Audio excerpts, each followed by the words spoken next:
Kasus mutilasi di Bekasi, Jawa Barat menggegerkan. Banyak kejanggalan, penuh misteri. Korban dibunuh sadis. Ternyata korban adalah Angela Hendriati Wahyuningsih, seorang perempuan yang dilaporkan hilang 2019 lalu. Motif asmara disebut jadi penyebabnya. Benarkah?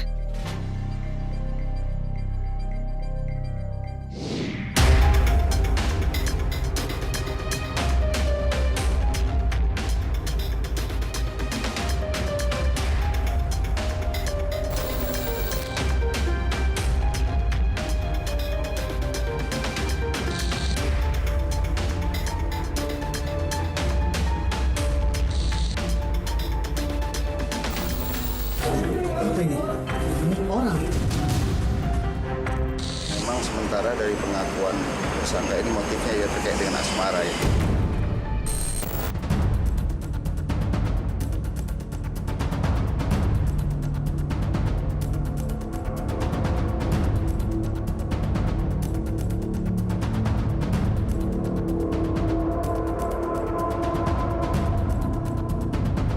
Saya juga barusan dapat informasi dari seseorang, dia mengenal beberapa wanita dan itu tujuannya hanya harta. Ada beberapa perempuan korban Eki yang sudah diambil juga hartanya oleh Eki.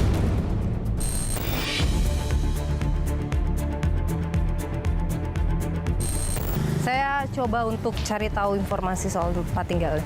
Permisi Pak, nama Eki pernah dengar nggak Pak? Informasinya soalnya tinggalnya di sini katanya bersama istrinya Zahra.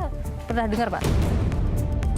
Anda menilai bahwa proses mutilasi yang dilakukan, menyimpannya di dalam kontrakannya itu adalah bentuk kepanikan akan situasi yang dia hadapi. Kalau sekedar memaksa untuk menikahi, relatif mudah pula untuk ditolak. Lari saja sejauh-jauhnya, maka niscaya si perempuan tidak akan bisa memaksakan kehendaknya. Yang saya khawatirkan, dan ini perlu diinvestigasi lebih jauh oleh pihak kepolisian adalah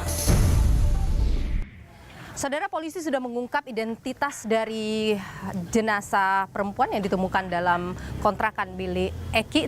Ia bernama Angela, berusia 54 tahun. Bagaimana kasus ini terbongkar?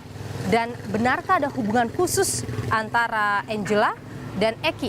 Berikut saya hadirkan informasinya untuk Anda.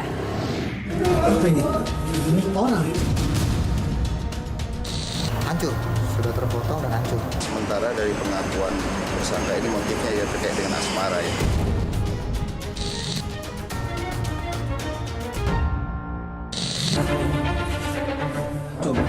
Masyarakat digegerkan dengan temuan potongan tubuh manusia yang terbungkus rapi dalam sebuah rumah kontrakan di Kampung Buaran, Desa Lambangsari, Bekasi, Jawa Barat. Temuan jasad berjenis kelamin perempuan ini tidak disengaja.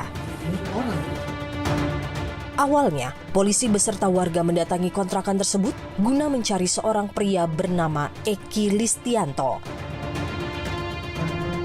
Pria berusia 34 tahun ini dilaporkan hilang oleh keluarganya 23 Desember 2022.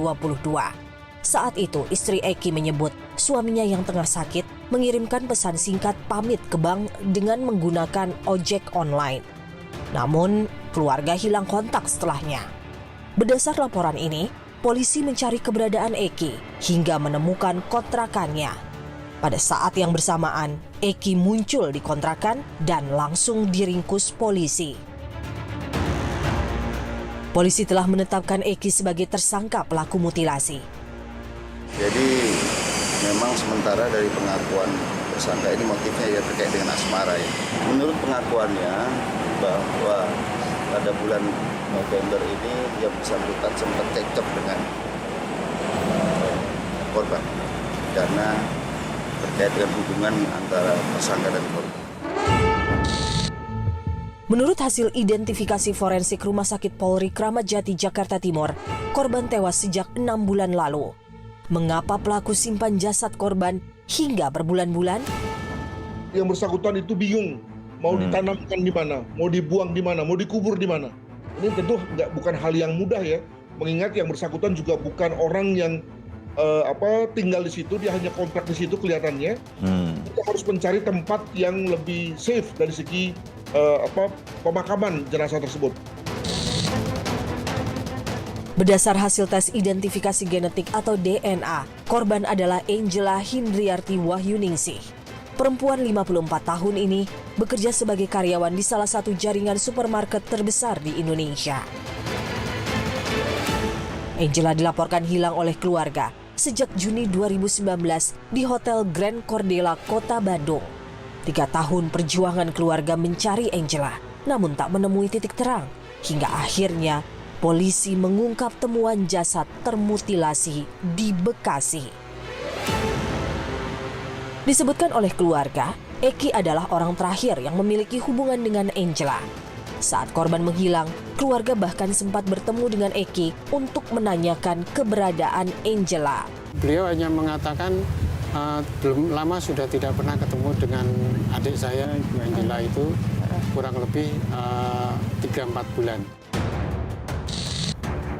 Sejumlah bukti temuan barang dalam kontrakan Eki pun mengindikasikan bahwa barang tersebut milik Angela, di antaranya sebuah seragam kerja berwarna oranye. Benarkah motif asmara satu-satunya yang melatar belakangi pembunuhan keji ini? Bagaimana soal kepemilikan apartemen Angela yang disebut keluarga berpindah tangan ke pelaku sejak korban menghilang? Dan siapa sosok perempuan yang ditemukan bersama pelaku saat proses penangkapan terjadi? Niluh mencari jawaban. Saya sudah bersama dengan kakak dari Angela, Pak Toriono Wahadi. Pak Toriono, terima kasih sudah bersama Niluh. Sehat selalu. Sehat. Ya, Bu Angela, adik Anda, ini sudah hilang dari 2019. Iya. Dan Anda sempat mencari juga kemana-mana. Iya. Dalam proses pencarian itu bahkan Anda berkomunikasi dengan Eki. Iya, betul. Apa yang waktu itu terjadi, boleh diceritakan, Pak? Waktu itu saya dengan kakak sepupu saya janjian untuk ketemu di stasiun Gambir, dan beliau mengatakan kalau dia juga sudah lama tidak ketemu dengan adik saya. Janjian sudah lama tidak ketemu dengan adik saya, dengan alasan katanya dia juga membutuhkan untuk tanda tangan masalah transaksi apartemen itu. Pertemuan dengan Eki terjadi kapan itu? Sekitar bulan Juni-Juli lah kurang 2019. Oke, itu berapa lama setelah Ibu Angela menghilang? Kurang lebih 2 bulan. 2 bulan setelah. Iya. Bapak mengenal atau keluarga Bapak ini memang mengenal sosok Eki ini? Tidak. Saya tidak kenal dengan siapa pelaku itu, siapa sosok itu Eki, tidak kenal. Sampai kemudian terjadi pertemuan, kenapa? Bagaimana ceritanya? Karena sebelumnya kita menyelidiki ke kantor adik saya dan ketemu dengan sahabatnya. Kemudian sahabatnya itu memberikan informasi kalau ada hubungan asmara dengan yang namanya Eki itu. Lalu kemudian dikasih nomor kontaknya. Terus kakak sepupu saya mencoba untuk menghubungi dan mengadakan perjanjian pertemuan. Apa yang dibicarakan waktu itu, Pak? Pada waktu itu beliau hanya mengatakan belum lama sudah tidak pernah ketemu dengan adik saya, Ibu Angela itu kurang lebih 3-4 bulan. Oke. Pada saat pertemuan itu ada hal yang Bapak curigai mungkin dari Eki? Kalau menurut pribadi saya hanya menganggap dia adalah seorang profesional yang terbiasa untuk melakukan kebohongan. Jadi waktu itu Bapak sudah berpikir dia bohong? Iya. Apa yang dari sosok Eki yang sampai Bapak yakin dia ini bohong nih kayaknya? Karena menurut dari informasi teman-temannya itu beberapa bulan sebelumnya itu dia sudah ketemu dengan adik saya di apartemen. Gitu loh. Apartemen milik adik saya gitu. Tapi dia mengatakan kalau sudah 3-4 bulan nggak ketemu, itu kan suatu kebohongan. Cuman karena kita ngetes kejujurannya dia, ya kita diam aja, nggak ngomong terus terang. Dan saya juga pernah dapat info dari security apartemen, itu seperti itu juga sama. Bahwa Eki ini sudah sering berada di situ, di apartemen itu. Ada soal peralihan kepemilikan apartemen milik Ibu Angela? Iya. Oke. Apa yang Bapak tanyakan soal apartemen ini kepada Eki? Kita menanyakan pengalihan apartemen. Dia mengatakan benar, katanya sudah ada perjanjian, dan dia juga mengatakan katanya sudah membayar ke adik saya itu Ibu Angela dengan cara tunai, nggak lewat transfer, sebesar 850 juta. Nah, saya mencurigai pihak keluarga itu dari mana ia mendapatkan 850 juta itu untuk membayar apartemen, padahal sebelumnya dia pernah bilang minjam uang kepada adik saya Angela itu untuk bayar pajak mobil. Nah gitu. Terus keduanya sebelumnya lagi itu dia pernah pinjam uang ke adik saya untuk perbaikan mobil. Nah logikanya kita pihak keluarga itu mempertanyakan untuk pajak mobil atau servis mobil aja dia pinjam ke adik saya, bagaimana mungkin dia memiliki uang sekian banyak untuk membayar sebuah apartemen. Secara tunai bahkan. Secara tunai bahkan. Bapak tahu dia pernah meminjam uang ke adik Bapak itu dari mana? Dari adik saya sendiri. Oh, bercerita? Iya. Oh, artinya soal informasi yang beredar bahwa adik Anda punya hubungan dengan Eki itu benar, Pak? Nggak mengatakan kalau dia punya hubungan, hanya dia mengatakan kalau dia punya teman gitu. Gitu. Terus masalah dana itu juga adik saya cerita, teman sahabatnya di kantor juga cerita. Bahwa ada proses peminjaman uang gitu. itu. Setelah pertemuan itu terjadi, ada lagi pertemuan lanjutan dengan Eki? Nggak ada. Itu yang pertama kali dan yang terakhir kali. Dia tidak pernah menghubungi, karena ada janji ya Pak dari dia akan menghubungi kalau misalnya mendapat informasi soal Angela. Iya. Tapi tidak dilakukan? Tapi nggak dilakukan. Oke. Dan akhirnya setelah itu putus hubungan dengan Eki? Putus hubungan. Oke. Menurut keyakinan dari keluarga nih Pak, kapan kira-kira Ibu Angela itu dibunuh? Kalau menurut keterangan pihak kepolisian, hasil forensik itu antara 8 sampai 15 bulan yang lalu. Waktu itu artinya dia belum dibunuh, apakah dia kabur sengaja menghindar dari keluarga atau sengaja disembunyikan?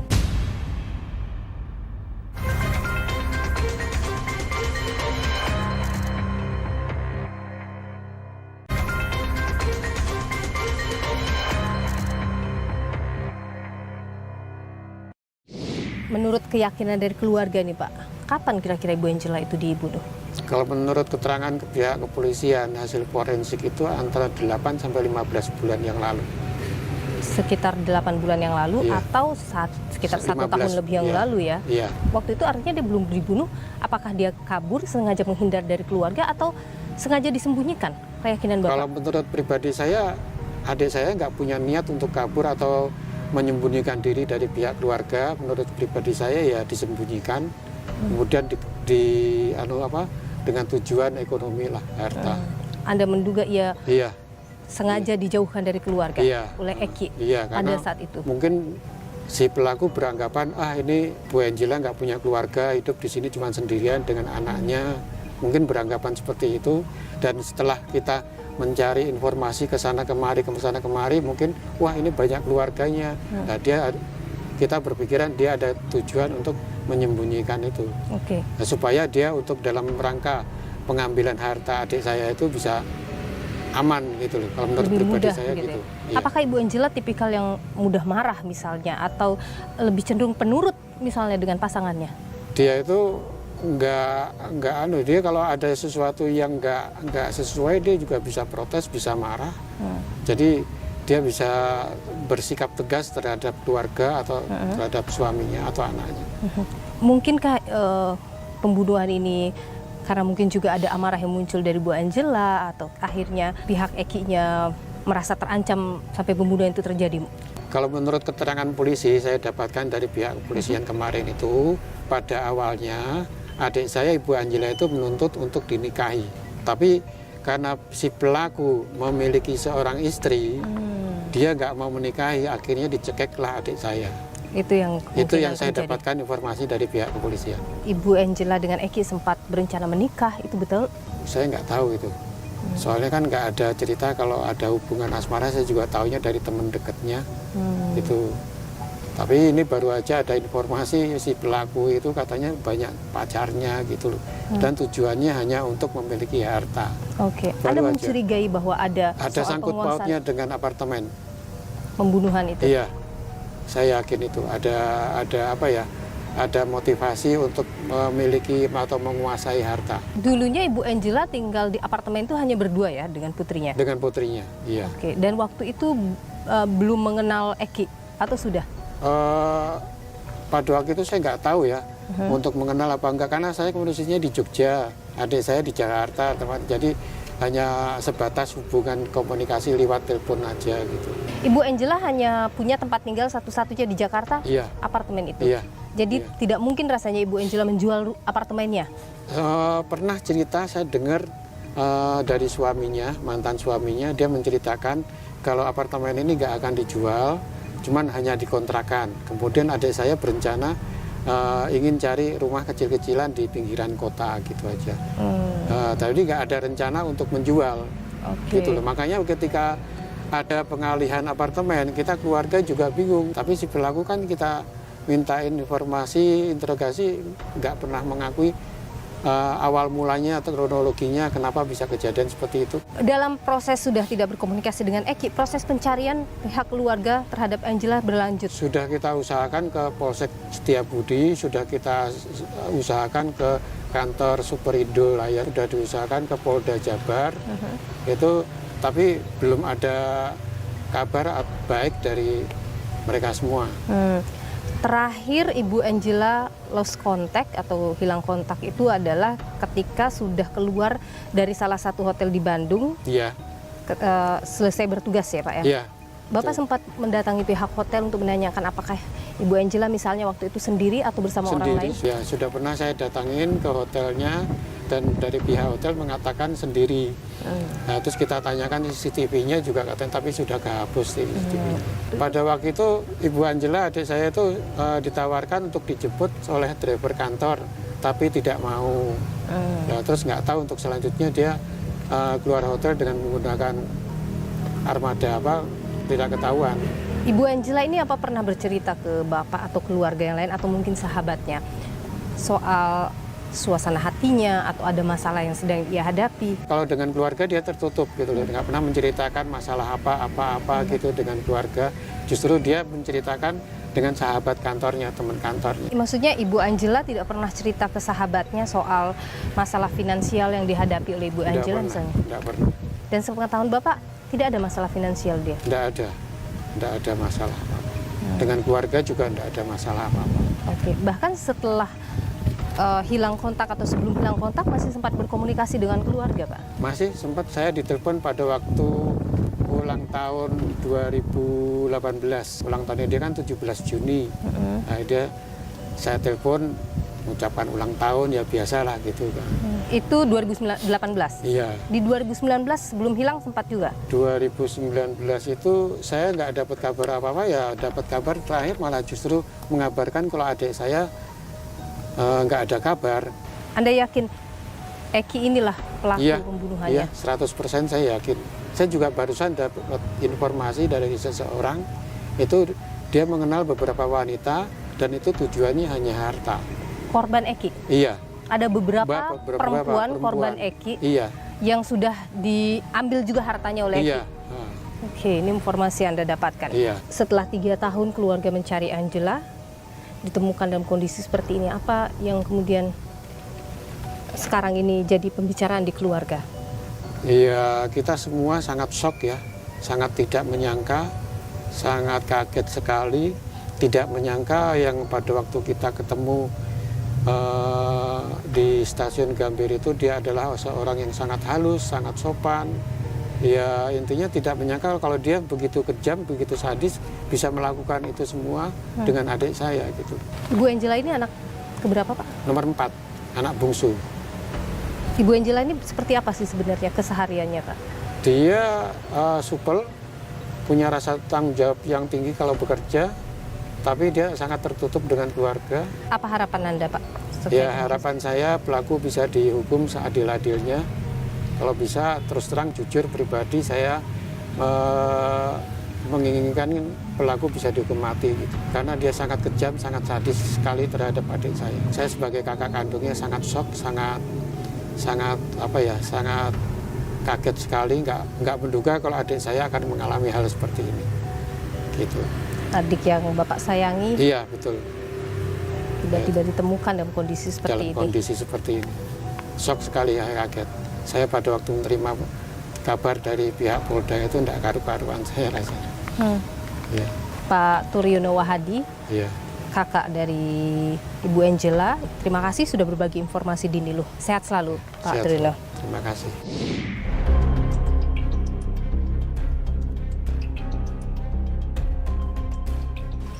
Saudara, saya sudah berada di lingkungan RT 01 Kampung Buaran Desa Lambang Sari, lokasi yang disebutkan sebagai tempat kontrakan Eki, terduga pembunuh yang juga sekaligus memutilasi korbannya. Di lingkungan ini kalau saya perhatikan memang kawasannya padat penduduk begitu, dan saya lihat dari depan sana juga ada sejumlah kontrakan di wilayah-wilayah ini. Dan saya akan coba, kabarnya lokasinya ada di sebelah sana, tapi saya coba untuk mungkin ada yang bisa saya tanya juga soal kontrakan, karena sekali lagi ini ada banyak tetangga di sini. Ibu, maaf mengganggu, boleh saya nanya, Ibu tinggal di sini, Bu? Enggak, saya di belakangnya. Jadi Ibu tahu soal siapa-siapa yang ngontrak di situ? Kalau yang lain sih tetangganya saya kenal, kecuali Om Eki saya nggak pernah ketemu. Oh, Dia tuh tertutup, nggak pernah bergaul. nggak pernah, tapi biasa lihat dia keluar masuk di sini. Suka bawa motor, pulang bawa makanan, kayak beli makan aja. Gitu. Oh, dia naik motor, dia punya motor ya? Tapi nggak pernah nyapa gitu, nggak pernah ya? Orang bikin lah kata Betawi mah nggak pernah negor. Gitu. Nggak pernah negor ya? Di situ tuh yang ngontrak di situ laki-laki semua atau ada perempuan, Ibu tahu? Cowok semua. Cowok semua? Paling bawa istrinya kalau lagi liburan main gitu. Di kamarnya Eki itu kan itu paling luar tuh. Ibu pernah lihat ada perempuan keluar masuk di situ Nggak misalnya? pernah, saya ngeliat dia aja sendiri. Nggak pernah cium ada bau apa gitu, Bu, dari situ dalam beberapa bulan? Selama berbulan ini nggak pernah nyium, makanya saya kaget. Karena saya sering main ya keluar beli, tapi nggak pernah nyium. Nggak pernah cium bau apa-apapun? Itu katanya pakai gergaji listrik tuh. Ibu pernah nggak dengar suara-suara apa? Enggak. Baik, makasih banyak ya Ibu Dede ya. Saya coba untuk ke dalam deh, Ibu. Makasih ya Ibu. Waktu itu Bapak sempat perhatiin nggak berkas-berkas yang ditemukan di kamar kedua itu apa aja? Selain KTP Eki. Ada KTP perempuan. Mungkin Bapak bisa ingat ada yang ada di antara KTP itu yang bernama Angela?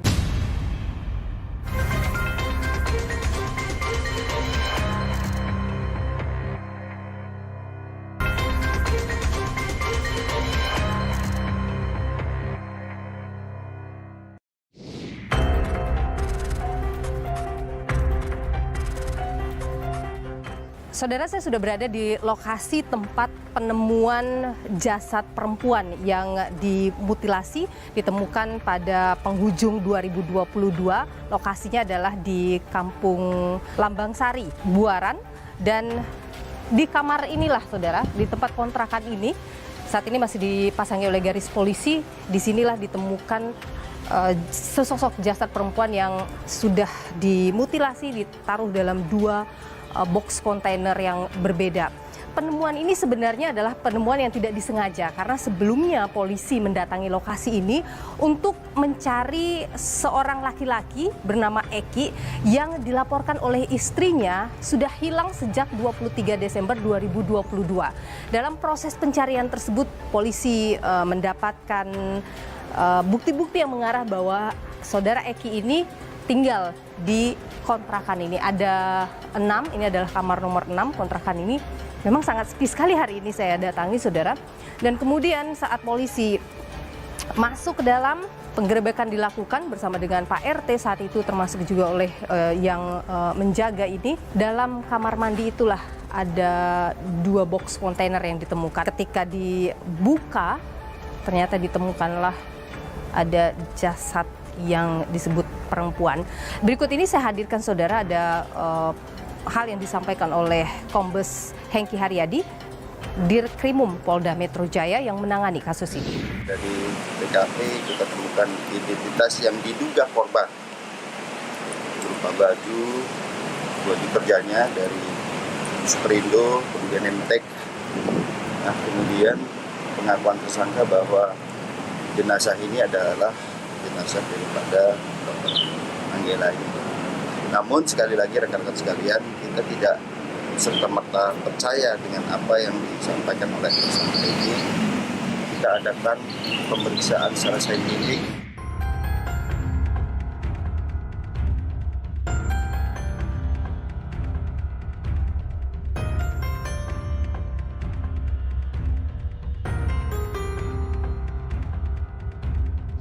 Sudah ada Pak RT sini. Pak RT, apa kabar? Kabar baik. Terima kasih Ya. Pak RT. Pak Alfian, benar ya Pak RT ya? Betul. Adalah orang pertama yang menggerebek ini bersama polisi waktu itu. Ya, betul. Pada awalnya itu ada dari tim Resmob, Pak Nana. Tim Pak Nana itu laporan ke saya. Iya. Mencari orang hilang. Yang nama Eki itu? Ya, yang nama Eki. Dia ini masuk pada 2021. Oh, udah lama dong, Pak? Udah lama, bulan Juli. Oh, udah 1 tahun lebih dong di sini ya? 1 tahun lebih. Awalnya yang punya kontrakan Pak Alexander laporan ke saya, ada orang kontrak namanya Eki, nah dia ngasih data ke saya. Oke. Terus saya tanya, Mas kerjanya di mana? Dia itu kerjanya sebagai wakil manajer pertambangan pasir di daerah Bogor. Nah saya tanya, bawa kendaraan apa? Dia tuh nggak punya kendaraan. Dia selalu naik ojek. Nah saya tanya, di sini sama siapa? Sendiri. Semenjak itu kita tuh nggak pernah saling ketemu. Oke, gitu. tapi tinggal di sini memang? Tapi tinggal di sini. Jadi selalu bermalam di sini? Itu juga nggak tentu. Entah sebulan sekali atau 2 bulan sekali. Itu nggak Oh, tentu. jadi tidak juga tinggal di kontrakan ini setiap hari gitu ya Pak? Iya, enggak. Hanya sesekali? Hanya sekali. Nah memang orang ini selalu tertutup. Nggak pernah menyapa misalnya? Nggak pernah diskusi, nggak pernah menyapa. Ada cerita-cerita dari tetangga sekitar misalnya dalam beberapa bulan terakhir soal kondisi kontrakan ini, ada perempuan yang datang atau bagaimana Pak? Dari tetangga katanya dia pernah ngeliat itu dia bawa perempuan. Ada yang tinggal di sini, tapi nggak selalu netep gitu. Nah Pak, waktu hari itu penggerebekan dilakukan tanggal 29 ya? Iya. Nah, apa yang tercium di sini Pak waktu itu? Kita cari, Ini di sini terkunci. ada tulisan Eki di pintu. Itu udah dicopot.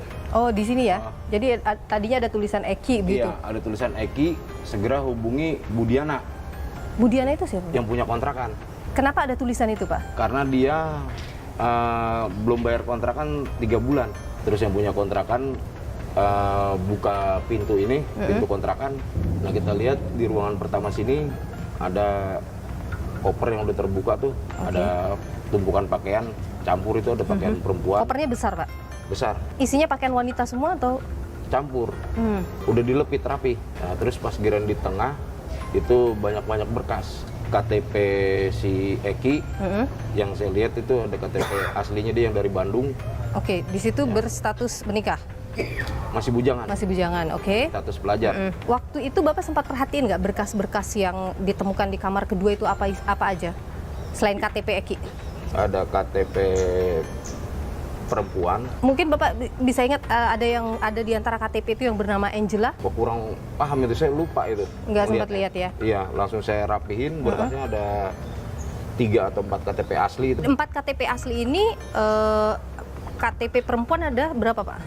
KTP perempuan itu yang asli ada 3. Jadi 1 Ya. KTP-nya Eki, 3 KTP perempuan? Ya. Terus ada fotokopi KTP, KK, sama akte kelahiran, sama surat-surat itu berkas-berkas. Ada kepemilikan sertifikat apartemen juga katanya? Ya kemungkinan langsung saya serahkan ke Pak Nana. Oke. Nah terus kita buka lagi kamar mandi, nah itu ditemukan. Ada bau nggak ketika masuk kamar mandi waktu itu? Nggak ada. Nggak ada bau sama Nggak sekali ada Pak? bau sama sekali. Kita buka kontrakan juga nggak ada bau sama sekali. Karena di atasnya itu ada taburan kopi, banyak. Dan ada bakaran obat nyamuk. Oke. Ini untuk menyamarkan bau mungkin ya? Iya. Oke. Ini juga, ini kan udah dibuka nih, ventilasi udara nih. Tadinya? Kalau tadinya kan ditutup rapat. Oh, oke, jadi Rapat. seperti kedap suara di dalam Iya. ya. Jadi nggak ada suara atau bau yang keluar dari dalam. ada. Ukurannya seperti apa sih Pak box kontainernya? Besar dalam kamar mandi. Nah kita bawa keluar, bukanya juga di situ di samping. Nah itu ada kantong-kantong plastik berlapis kan itu. Oke. Berapa lapis tuh Pak kantong plastik? Satu kantong itu ada 3 lapis atau 4 lapis. Dan itu diikat dengan lakban atau gimana? Nggak diikat ujungnya gitu, itu dilepit rapi. Kayaknya mah itu box itu udah sering buka tutup. Apabila tercium bau mungkin Di lakban lagi. dilakban lagi, ditaburin kimia lagi atau apa. Karena kita buka kontrakan ini, si Eki ini nggak ada yang hubungi karena kan nggak ada yang punya nomornya. Itu. Jadi si Eki itu datang, dia itu menggunakan mobil Mazda lah yang warna putih itu. Di malam itu juga? Di malam itu juga, itu datang sekitar jam 11 malam. 11 malam. Itu berarti dia datang sendiri ya, Bukti? Dia datang sendiri karena dia pulang. Nah, dia lihat banyak orang. Langsung dia laju lagi ke depan. Laju kencang ke depan. Dia menyetir sendiri? Iya, kita kejar di pertengahan jalan, itulah tertangkap. Kita bawa ke kontrakan. Oke. Nah, ditanyakan sama anggota, ini barang siapa? Nah, ini isinya apa? Nah, dia nggak ngaku. Dia bilangnya apa Pak waktu itu? Itu bukan barang saya awalnya. Punya temen di daerah Bandung. Nah, selanjutnya Saya nggak tahu deh tuh, karena langsung digaris Amankan. polis lain. Adakah orang lain misalnya yang mengaku keluarga atau mungkin istrinya Eki begitu? Karena kan istrinya yang mengaku kehilangan Eki ya. Pernah datang mungkin atau pernah dengar-dengar mencari-cari tahu soal Eki di sini? Oh, nggak ada. Baik, terima kasih Pak Alfian, RT 01, Iya. Kampung Buaran, Desa Lambang Sari sudah Iya. berbagi informasi di Niluh. Sehat selalu Pak Alfian. Ya, sama-sama. Banyak yang masih bertanya-tanya soal sosok Eki karena dia tinggal di lingkungan Bapak. Bapak pernah bertemu, berkomunikasi dengan Eki ini?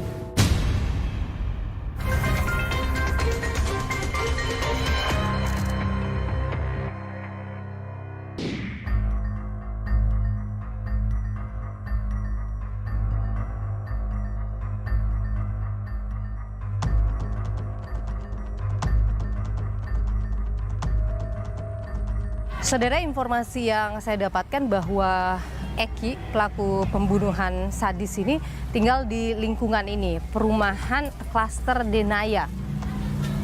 Ini sepertinya perumahannya, klaster Denaya. Saya coba untuk cari tahu informasi soal tempat tinggalnya.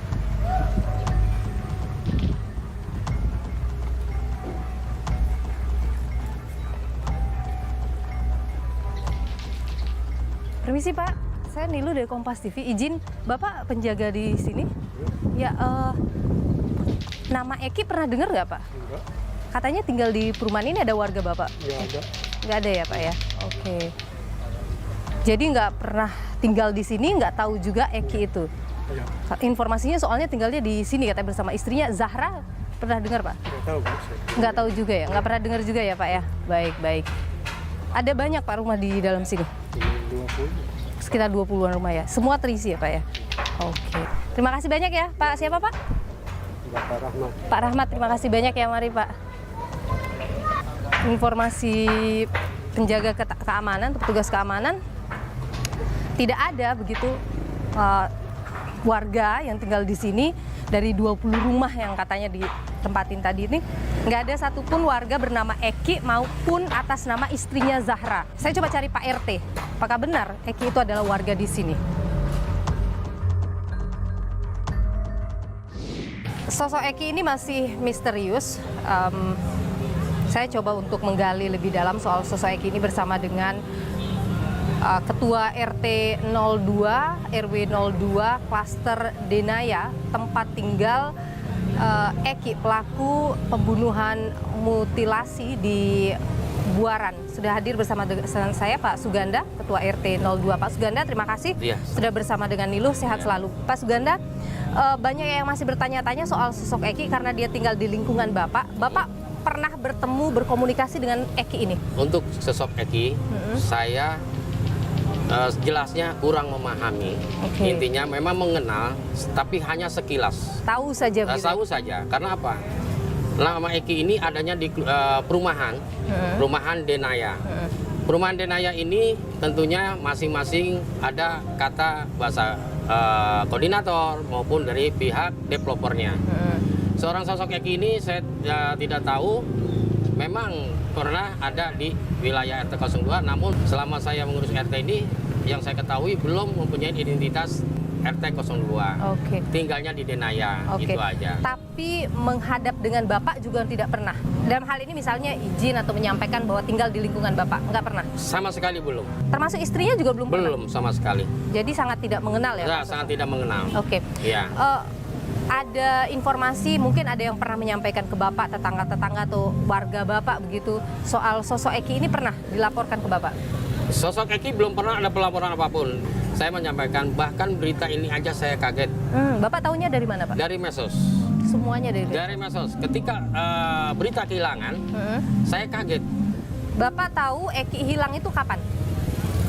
Hari Jumat kalau nggak salah. Jumat sebelum kasus ini belum, atau setelah? Sebelum kasus ini. Ya, itu aja. Oke, terus kemudian tahu kasus ada mutilasi bahwa Eki pelakunya? Berita di medsos. Medsos lagi? Medsos juga. Gitu aja. Dan dalam proses Eki hilang, sampai dengan proses ada kasus pembunuhan itu, adakah pihak keluarga yang mungkin ketemu dengan Bapak atau bertanya ke Bapak? Belum, sama sekali. Sama sekali tidak pernah intinya melapor bagaimana saya sebagai pengurus RT 02 dari pihak keluarga maupun saudaranya tidak ada yang melapor ke saya. Sampai dengan sekarang. Sampai dengan sekarang jadi, ini. Bapak juga tidak tahu apakah istrinya masih tinggal di sana atau tidak? Belum, nggak tahu. Tidak tahu juga. Tidak ya, tahu Pak? juga. Tapi biasanya nih Pak, saya bicara soal kebiasaan. Kalau ada warga yang baru pindah, meskipun belum punya KTP setempat, itu selalu melapor ke Bapak. Kalau untuk lingkungan tentunya untuk pribumi atau warga RT 02 ya, di lain di perumahan itu pasti melapor, Mbak. Melapor. Dia walaupun dia tidak mempunyai KTP sini, namun dia akan menyerahkan identitas dia, Pak. Saya melapor, mohon izin, saya tinggal di sini, tapi memang saya bahasa kata domisili lah. Nah, dia memberikan fotokopi KTP dan kakaknya akan saya bikin arsip. Gitu. Dan itu tidak terjadi untuk mereka yang tinggal di perumahan. Tidak terjadi dengan untuk perumahan.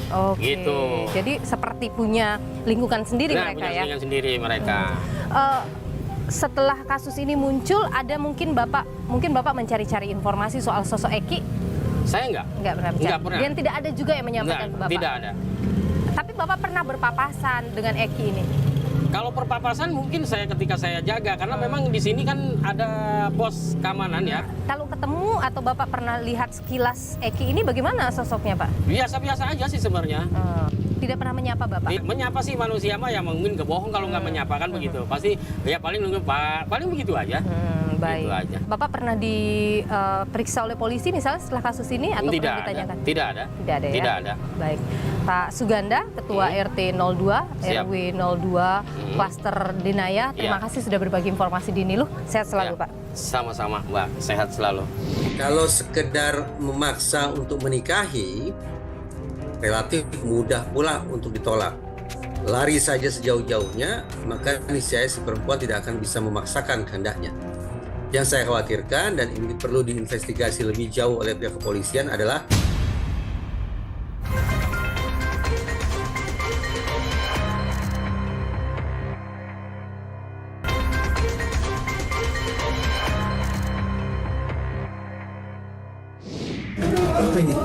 ini orang hancur, sudah terpotong dan hancur. Sementara dari pengakuan tersangka ini motifnya ya terkait dengan asmara ya.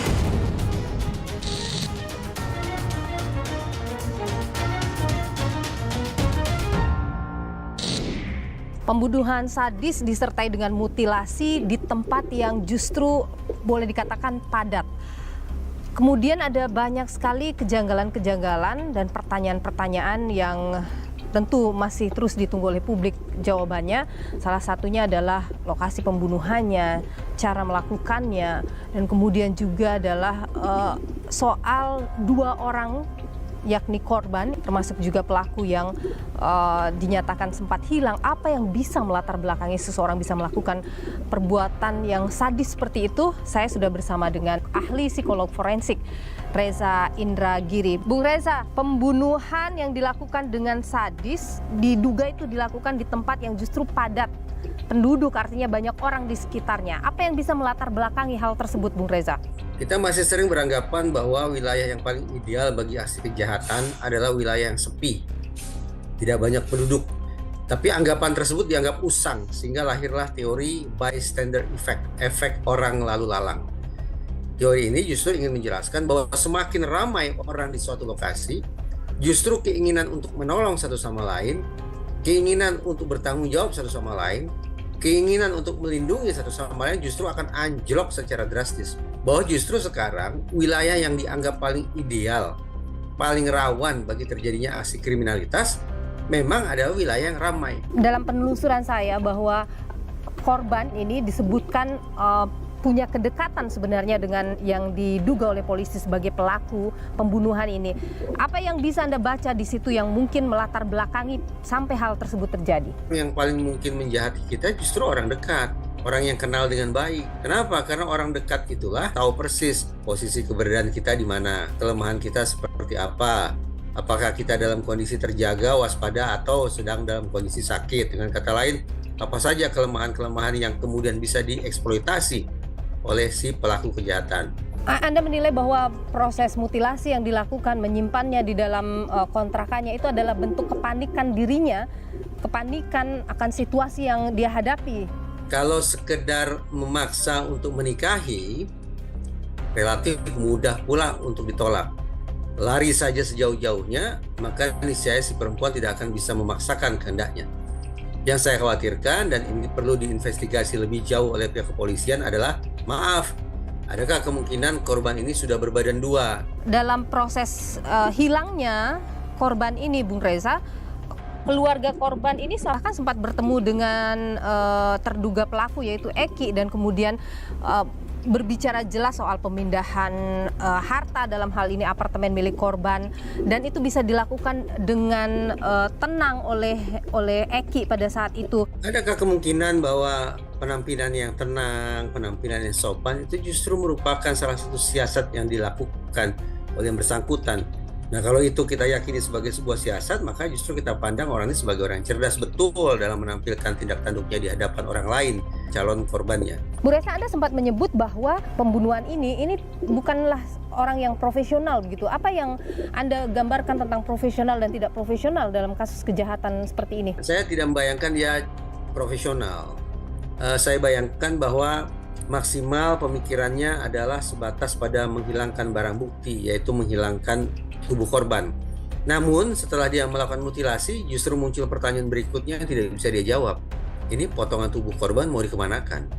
Barang bukti ini mau dilenyapkan seperti apa? Nah, karena tidak ditemukan jawaban atas pertanyaannya itulah, maka saya bayangkan bahwa pelaku memutuskan untuk sekedar menyimpan tubuh korban alias barang bukti di dalam kotak itu saja. Banyak opini yang berkembang yang kemudian menyebut bahwa pelaku ini psikopat nih, karena dilihat dari gerak-geriknya selama ini. Apakah bisa kita menilai seseorang berkepribadian tertentu hanya lewat gerak-geriknya kesehariannya saja begitu? Saya pilih kita harus ekstra hati-hati menyematkan sebutan psikopat kepada pelaku kejahatan. Bahwa masalah psikopati ini bukan semata-mata berada pada level perilaku. Psikopati ini adalah cetakan otak dari sananya. Demikian kalau saya sederhanakan. Nah, kalau kemudian pelaku kejahatan terlalu gampang kita berikan sebutan sebagai psikopat, maka ini justru secara langsung kita memberikan bahan bagi yang bersangkutan untuk membela diri. Nah, kalau kemudian nantinya majelis hakim teryakinkan oleh klaim semacam itu, bahwa pelaku ini betapapun kejinya tapi memang pada dasarnya punya otak yang berbeda, maka tidak terlalu kemungkinan harapan kita akan pupus. Bukan hukuman berat, apalagi hukum mati yang dikenakan kepada si pelaku, tapi justru mungkin hukuman yang diringankan, diganti dengan pengobatan, diganti dengan rehabilitasi. Nah, karena itu sekali lagi hindari penggunaan istilah psikopati terhadap pelaku kejahatan. Baik, Bung Reza Indragiri, ahli psikologi forensik, terima kasih sudah berbagi informasi di Niluh. Sehat selalu.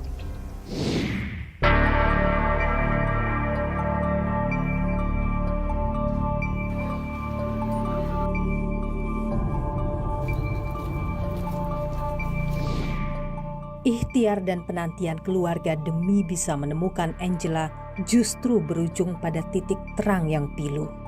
Keluarga berharap pelaku bisa mendapat hukuman setimpal. Sungguh, kasus ini membuka mata. Mawas diri tetap dijaga, bahkan kepada orang yang kita percaya dan mencintai, hendaknya sewajarnya.